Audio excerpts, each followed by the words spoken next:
Okay, boys and girls, this is our last book that Helen Lester, well, that I brought for you, that Helen Lester wrote and that Lynn Munsinger illustrated. It's called Princess Penelope's Parrot.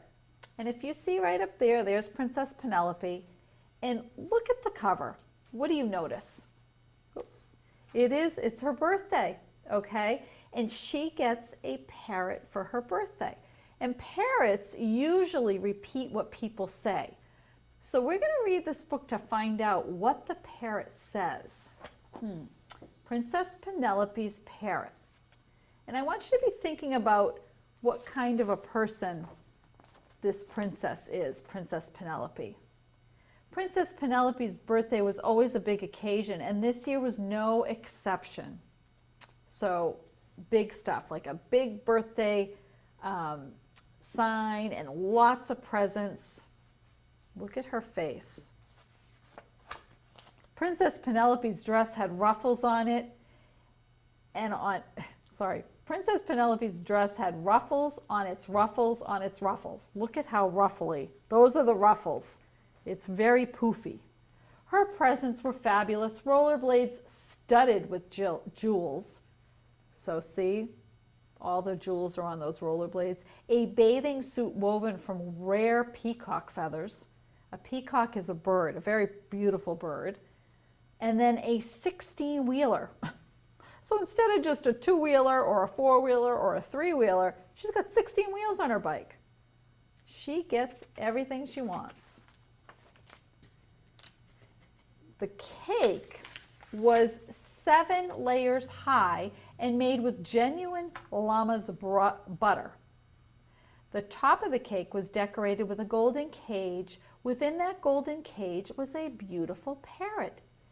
"Gimme," said Princess Penelope, her mouth stuffed with cake. "Gimme, gimme, gimme." All in caps, so it's very loud. Quickly, her servants stood, one on top of the other, plucked the golden cage from the top of the cake, and presented it.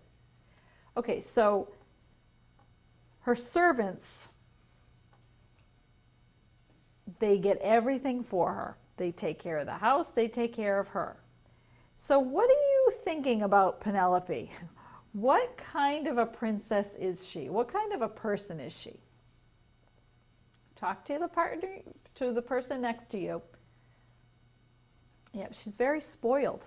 She gets everything she wants, and she's kind of rude. "Gimme, gimme, gimme." She doesn't use kind words. "Mine," said the princess. "Mine, mine, mine." Dribbling cake crumbs, she zoomed off to her chamber with the cage. Her chamber is her room. Okay, sometimes I think Helen Lester's being a little funny. Then she waited for the parrot to say something. The parrot said nothing. "Talk, Big Beak," demanded Princess Penelope. The parrot said nothing.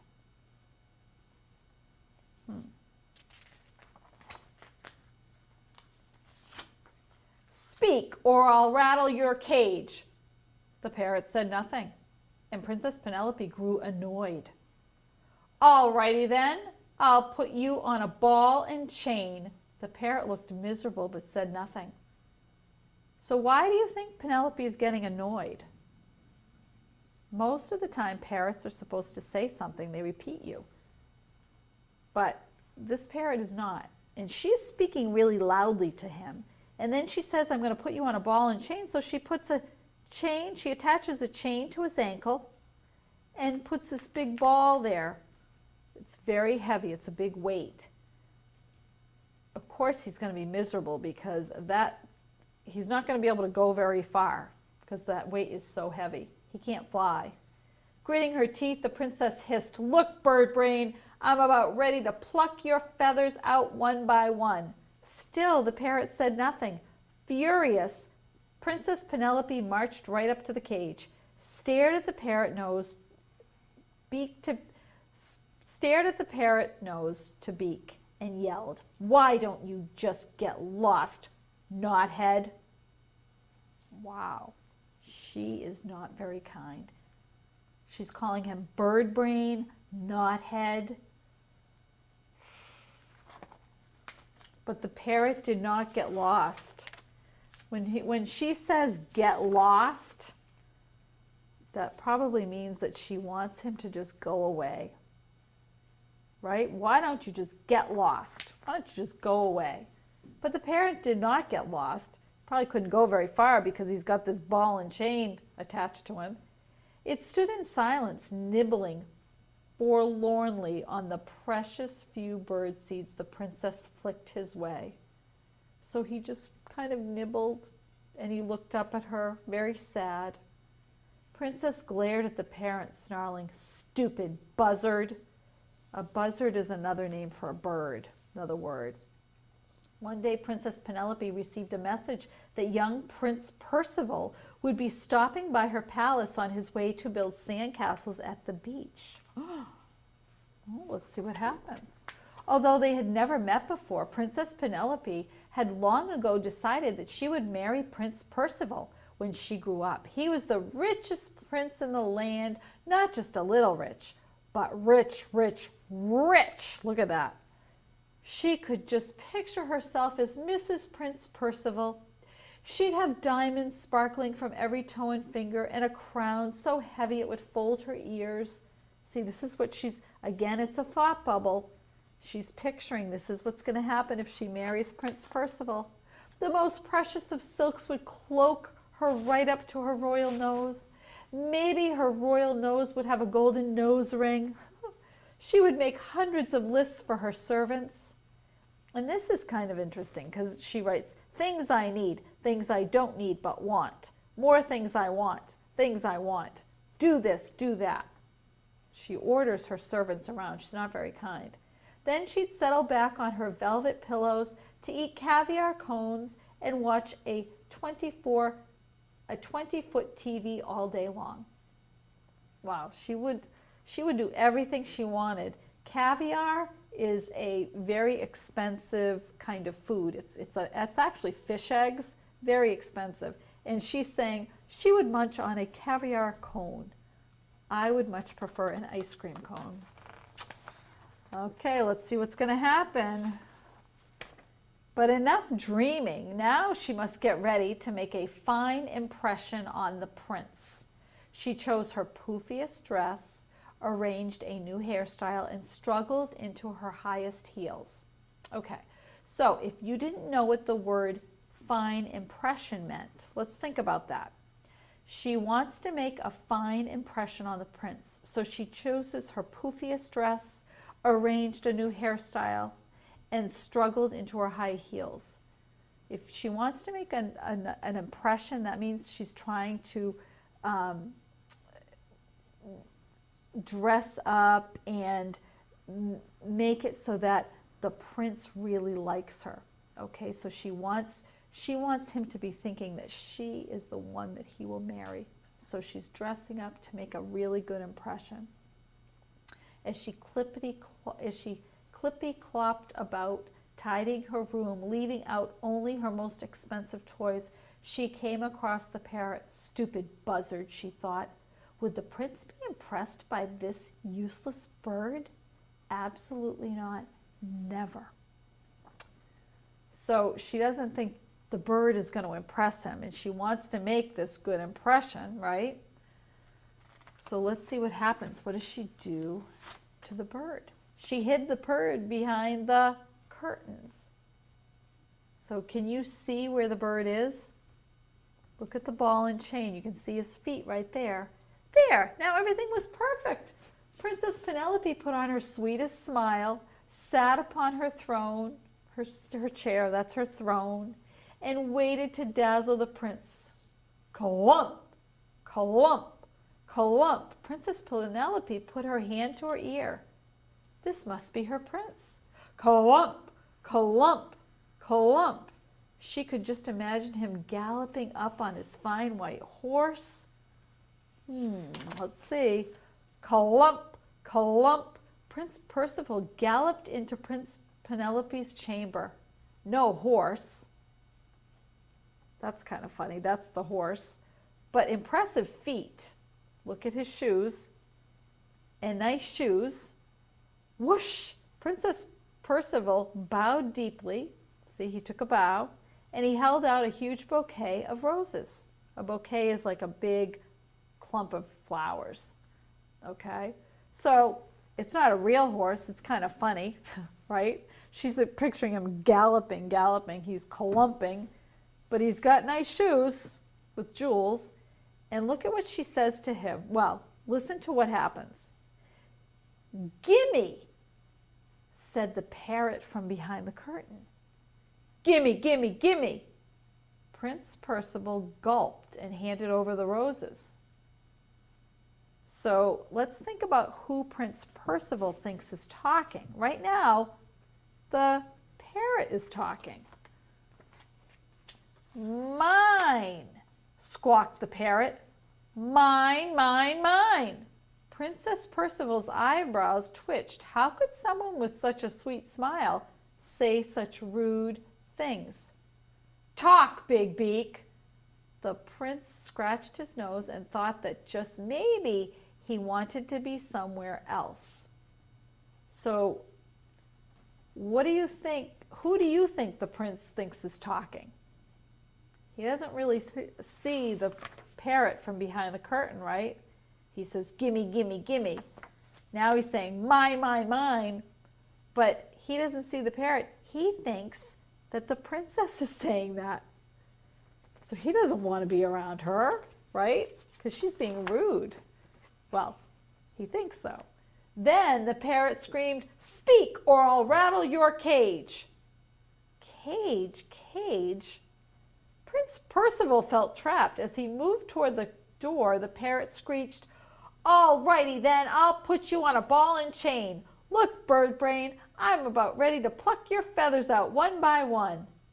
That did it. Prince Percival bolted out the door and galloped off. Clump, clump, clump. What was that parrot repeating? Remember how I told you parrots repeat? He repeated all of the things that she said to him at the very beginning of the story, remember? "Why don't you get lost, knothead? Look, bird brain, I'm ready to pluck your feathers out. Speak or I'll rattle your cage, stupid buzzard." All of those things she said to him. "Gimme, gimme, gimme." "Mine, mine, mine." "Talk, Big Beak." The parrot's repeating it now, but it's not very good timing because Prince Percival thinks that's what the princess is saying. Princess Penelope followed. Clippy cloppy, clippy cloppy, clippy cloppy. That's the sound of her heels. And the parrot flapped after them both, ball, chain, and all. So look, he's got the ball and chain, he's flapping. Up and down staircases, past the birthday present room, and through the kitchen, they clumped and clippity-clopped and flapped. As Prince Percival finally galloped out the palace door into the safety of the green fields, the parrot called out, "Why don't you just get lost, knothead?" Prince Percival was delighted to do so and didn't stop once until he made it all the way to the beach. So he ran out away from this princess because he thinks these are all things she's saying. Let's see what happens. This is really a funny ending. In the palace doorway, the parrot cocked its head at Princess Penelope and cheerfully said, "Stupid buzzard." Then it stepped out of the ball and chain and flew away. The prince and the parrot lived together happily ever after. So look at that. They're near their sandcastles on the beach. No princess in sight. Let me get rid of these.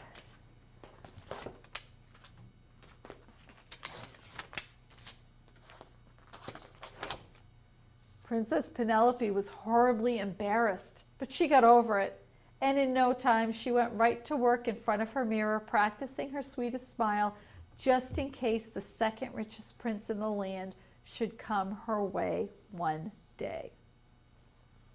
So what kind of a person is Miss Penelope, Princess Penelope? She was kind of selfish, wasn't she? She's very rude and she's very spoiled. But what's funny is that parrot repeated all of that at probably just the right time, because he was almost telling the prince, this is what she's really like. But I don't think he realized, the prince thought it was her doing the talking. So he left that palace as fast as he could. Okay? So what do you think, what lesson do you think Helen Lester wants us to learn today from this book? Talk to the person next to you, think about it. Okay, it might be something like, choose our words wisely and choose kind words over rude words, because in the end, it's much nicer, it's much better to be kind and use kind words than the words she was using. Okay, I think she may have learned her lesson. I don't know. She's waiting for the second prince. Hopefully she did learn her lesson. Okay, so one fun thing that I did after I read this book was I made, let's see, how can we do this? Well, let me take this down for a second and I'll show you. So I made one Princess Penelope where she's kind of sad and rude, and then one where she's got a smile on her face. And I was thinking about some of the things that she said in the very beginning, like she said, mine, and she was kind of looking like that. What's a different way that she could say it? What's a nicer way that she could say it? Maybe she could say, instead of saying mine, she could say, I would like to share with you. So I made a different speech bubble. And then at some point she said, gimme, right? But instead, what could she have said? Can you please hand that to me? So I made a different speech bubble. And then, remember she said to the parrot, talk, big beak. And then instead, maybe she could say hello, little parrot. And maybe she would have gotten some nicer responses. Okay, so if you're at home, you could do the same thing. You could draw a sad princess, or a mean princess, and then the nice princess, and make different speech bubbles for some of the things that she said. Okay, and you can color it in. You could even make a book if you wanted.